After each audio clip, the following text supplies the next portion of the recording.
Assalamualaikum warahmatullahi wabarakatuh. Saya Khalifah dari Prodi PAI 3C akan memaparkan materi mengenai sejarah pendidikan Islam dari masa ke masa. Di antaranya ada masa pembinaan, masa pertumbuhan dan perkembangan pendidikan Islam, masa kejayaan, masa kemunduran, masa pembaharuan, dan masa kemandekan.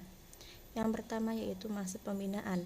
Masa pembinaan pendidikan Islam periode Mekah terdapat 3 fase tahapan pendidikan, yaitu tahapan sembunyi, tahapan terang-terangan, dan seruan umum. Materi pendidikan Islam yaitu Tauhid dan Al-Quran. Pendidikan Islam yaitu ceramah, dialog, diskusi atau tanya jawab, perumpamaan, kisah, pembiasaan, dan hafalan. Lembaga pendidikan berada di rumah Arqam dan Kutab.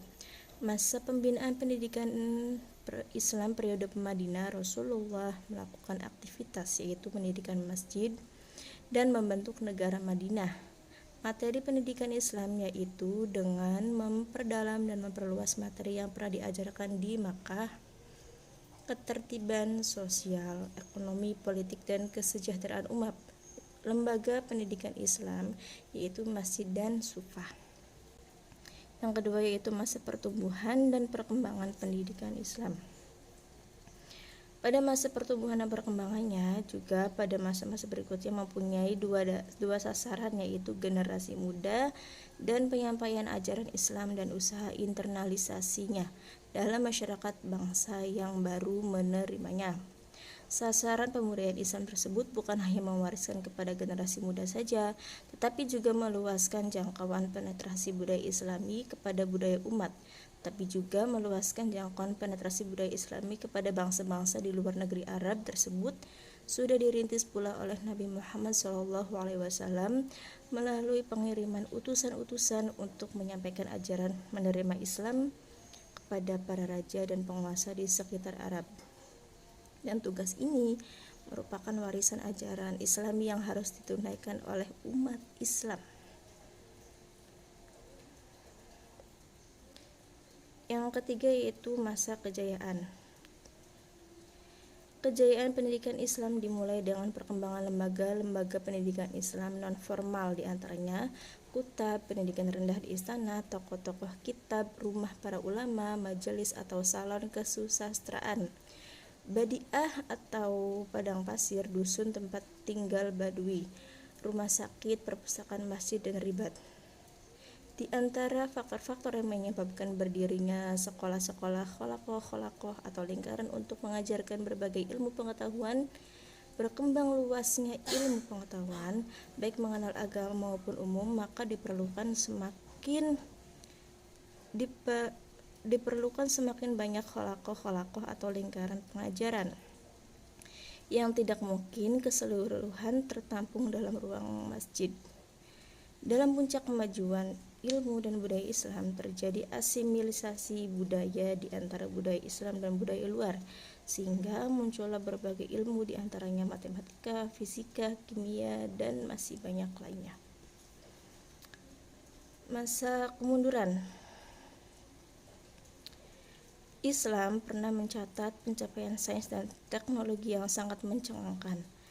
Masa keemasan ini ditandai dengan berkembangnya tradisi intelektual dan kuatnya spirit pencarian pengembangan sains. Akan tetapi pada saat ini dunia Islam mengalami kemunduran dan kemerosotan yang disebabkan oleh beberapa faktor secara umum dibagi menjadi dua, yaitu faktor eksternal dan faktor internal. Dari faktor eksternal diantaranya penyebab kemunduran pendidikan Islam adalah adanya pemberontakan yang dibarengi dengan serangan dari luar, sedangkan dari faktor internal yaitu dikarenakan umat Islam terutama pemerintahannya sudah tidak lagi memperhatikan ilmu pengetahuan dan para ahli lebih tertarik untuk terlibat dalam urusan-urusan politik. Oleh karena itu, keadaan umat Islam terutama pada pendidikan sangat statis, sehingga masyarakat pada masa itu lebih memilih untuk mengembalikan segala sesuatunya kepada Tuhan. Perkembangan ilmu pengetahuan pada masa ini dapat dikatakan macet total. Selanjutnya itu ada masa pembaharuan. Pembaharuan pendidikan Islam akan memberi pengertian bagi kita sebagai suatu upaya melakukan proses perubahan kurikulum, cara, metodologi, situasi, dan pendidikan Islam dari yang tradisional ke arah yang lebih rasional dan profesional sejalan dengan perkembangan ilmu pengetahuan dan teknologi saat itu. Secara garis besar ada beberapa faktor yang mendorong terjadinya proses pembaharuan pendidikan Islam, yaitu faktor internal dan faktor eksternal. Pembaharuan pendidikan Islam dimulai dari Kerajaan Turki Utsmani, di mana pembaharuan pendidikan Islam ini terjadi bermula dari kekalahan Utsmani dalam peperangannya dengan Eropa. Dengan memperhatikan berbagai macam sebab kelemahan dan kemunduran umat Islam sebagaimana nampak pada masa sebelumnya, dan dengan memperhatikan sebab-sebab kemajuan dan kekuatan yang dialami oleh bangsa-bangsa Eropa, maka ada 3 pola pemikiran pembaharuan pendidikan Islam, yaitu diantaranya yang pertama, ada pola pembaharuan pendidikan Islam yang berorientasi kepada pola pendidikan modern di Eropa. Yang kedua, pola pembaharuan pendidikan Islam yang berorientasi pada sumber ajaran Islam yang murni. Yang ketiga, pola pembaharuan pendidikan Islam yang berorientasi pada nasionalisme. Yang terakhir yaitu masa kemandekan. Masa kemandekan pendidikan Islam ditandai oleh melemahnya semangat ilmiah dan pengkajian akademik di kalangan umat Islam. Faktor utama yang menyebabkan kemandekan pendidikan Islam adalah perpecahan politik, keutuhan kekuasaan politik di bawah dinasti Abbasiyah sejak pertengahan abad kedua telah memungkinkan kemajuan peradaban yang luar biasa. Akan tetapi, keutuhan tersebut sudah mulai melemah pada penghujung abad keempat.